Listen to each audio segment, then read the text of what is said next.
Welcome, folks. This is the third of the Facebook Lives that I am doing all through September every weekday on how you, as a business owner, as a professional, as a CEO, can move yourself, your organization, your life forward. And what we're going to focus on today is self-sabotage.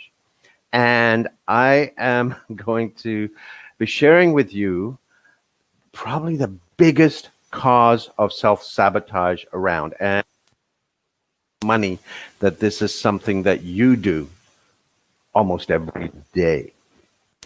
Why this happens, and start moving towards how do we stop it. And it's actually a whole lot simpler than you may think. So with this, when you talk about self-sabotage, there's a lot of things that go on. And what I'd like to do is engage you, have you involved in this. If there's any thoughts, any comments, any insights that you have about what happens, how you feel like you may be getting in your own way, how you may feel like you are holding yourself back. Sometimes, as the saying goes, we can be our worst enemy. That it's not what's going on outside of us, it's ourselves that are holding ourselves back, not doing the thing that we know we need to do, that we should be doing, not breaking free to stop doing the thing we keep doing that is actually holding us back. Now, we've talked in the last couple of days, just to do a quick recap, about how if you want to have success as a business owner, a professional CEO in these crazy times, there's three pillars. And most people focus on one, maybe two, and they ignore the most important pillar to moving you forward through these turbulent times. The first is in terms of innovative strategy. Everyone talks about pivot. How do you pivot? It's got to be strategic, not reactive. The second is now we are having to connect with people online. How do you engage people online as we move forward? And then the third, this is the one that most people ignore because they're scrambling to find a way through with what's going on here, is how do we manage ourselves?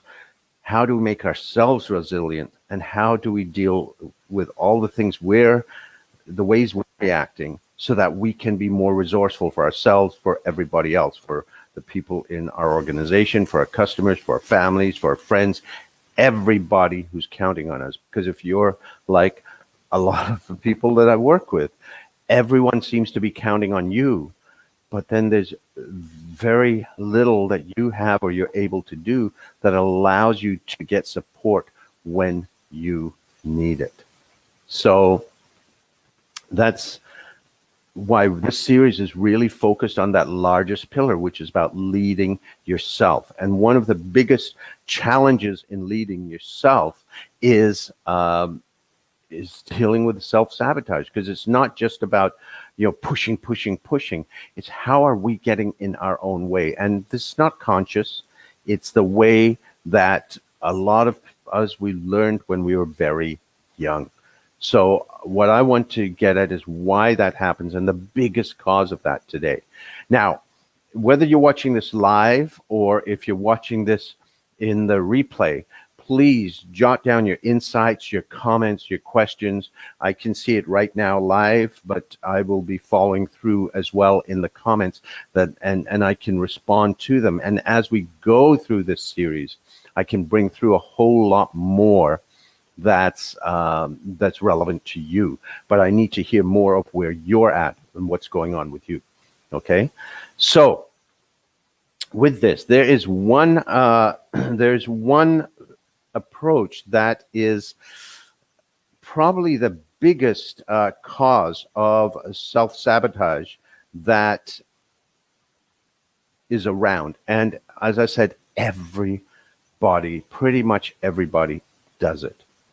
And it's not what's anything else around you. It's not anything going on around you. It's within yourself. So let me ask you this. How often are you up at night going over, worrying about what needs to happen, what you need to do, where you need to go? How often are you doing that as you're going through life, especially through this year, as everything's been turned inside out, upside down, and every other way? That you're going through and you're constantly worrying, what am I going to do? How am I going to do this? All of these things running through your head. How many times when you make a decision, no matter how confident you may seem out there, do you go inside and you're constantly second guessing yourself? You're wondering, did I do this? How did I do this? Should I have done something else? All of that. How often are you doing that?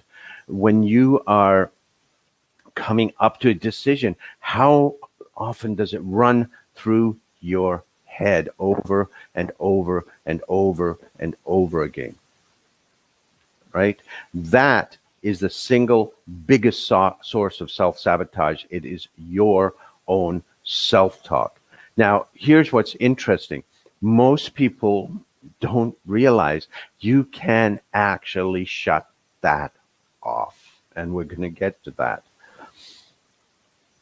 The thing that's interesting about it is some people actually think that voice, that monkey mind, is who they are. It is not.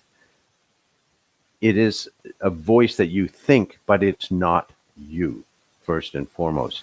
And it is absolutely possible to shut that off whenever you want. The thing is, think about this. Your conscious mind can pay attention to 7 chunks of information, plus or minus 2. That's it. That's why phone numbers are 7 digits. Okay? You've probably heard about mindfulness, about presence. And what that's about is those 7 chunks of focus are right here, right now, in this minute.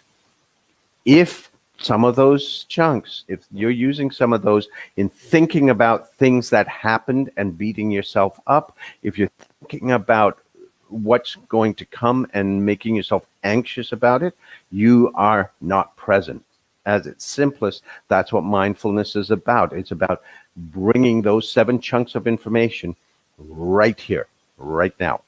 And if you are running around in your head, you are not present. Not only that, when you're worrying about things, very, very, very rarely is that voice positive. It is usually beating you up. It's usually questioning what you've done. It's creating stress. You're producing about 1,400 chemical responses every time you think of something where you're beating yourself up, and over 30 hormonal changes. All of these are toxins poisoning your body all that time that you're living up here in your head.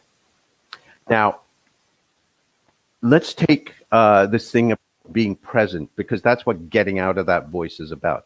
Now, some of you may know, if you've been watching me, that one of the things that I absolutely love is dance. Okay? And dance for me is a mindfulness practice. People are challenged when I say that, because if I'm doing a really crazy fast salsa or a swing, they're going, how is that mindful? Well, I have to be 100% totally present with my partner, with the music, and with the floor, what's happening around me, to be able to, in that moment, choreograph what's coming, what the music and my partner are calling me to do, and what the space around me is enabling me to do. Okay? I cannot be thinking about other things, because if I do, I'm not going to be able to respond in time. I have to be in that moment right now. Now, here's the thing. One of the things, unless you dance, one of the things you've probably never heard of is something called floorcraft. That's where, while 90% of your focus is on your partner, you've also got to be a little bit aware of what's going on around you. So, for example, if I am dancing a salsa and I've got my partner here, and I'm going to bring them into a cross-body turn. What I've got to do is I bring them here, and then I'm going to bring them right behind me and turn them in that moment. Now, if I am not aware of what's going on there, I could be sending them right into somebody else. So I've got to do, before I do the turn, I've got to check behind me. And if there's someone there, I just keep moving here. If not, if it's clear, boom, I can do that. But that's in that instant, in that moment. Now, when you are working with things, when you're in, whether you're dealing with your business, whether you're working with things with your family, you're dealing with stuff with kids, with elder care, or working with your friends because they're going through some crisis, if you're thinking about all the different things and trying to analyze all that's going on, not just here, but everywhere in your life, you're not able to respond to what's going on in that moment. If you're dealing with all these other pressures, you cannot be present and be as responsive as you can. The thing is, if you're present, you can change it. You can really change it in that instant. They talk about the pivot. Here's where it comes about. If you're dancing tango, there's a move that's called Arapantida. And what that's about, I call it the oh crap move. So if I'm dancing with my partner in tango and I'm going here and I suddenly see someone over there, I can go and I just bring them, and I'm moving here because I have to change. Otherwise, we're going to hit the people there. If I just keep going on what I think I should do, all of a sudden they are someone's going to be hurting somebody, and those stilettos maybe going into someone's foot, which is not a good thing. So in life, if you want to talk about pivot, if you can be totally present, not all things coming to you can be foreseen. Some of them happen in that moment.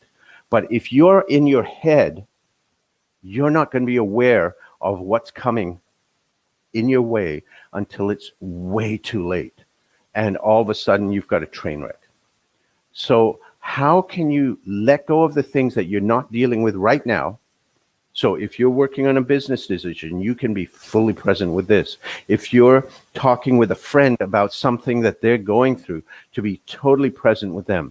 If you are finding your own time to be able to step away from it all so you can replenish yourself, how can you be present and not living up here? The question I'm going to ask you is, how much time do you spend up here in a day?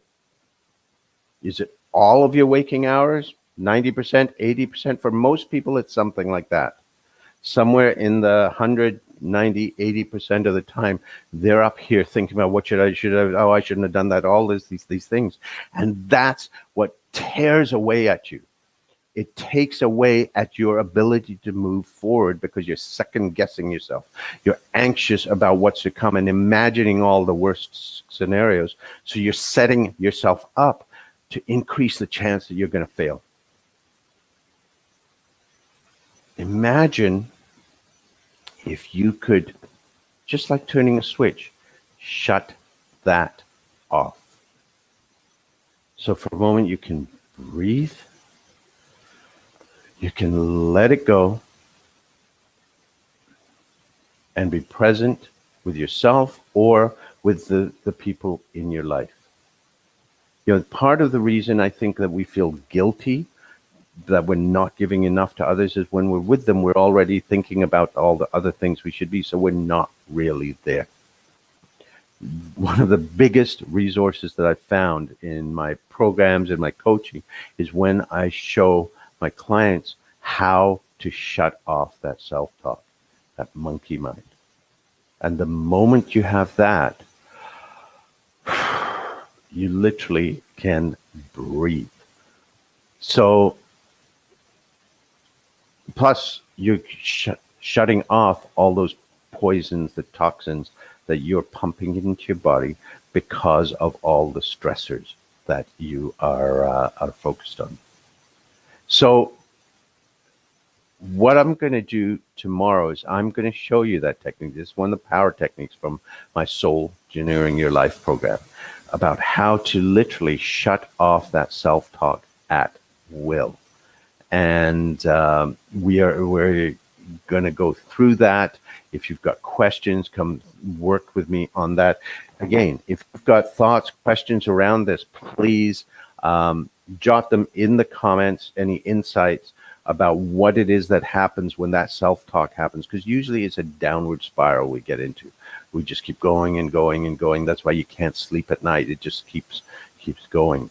And you beating yourself up, and you're not present for where you need to be, for yourself, for your business, for the people that matter in your life.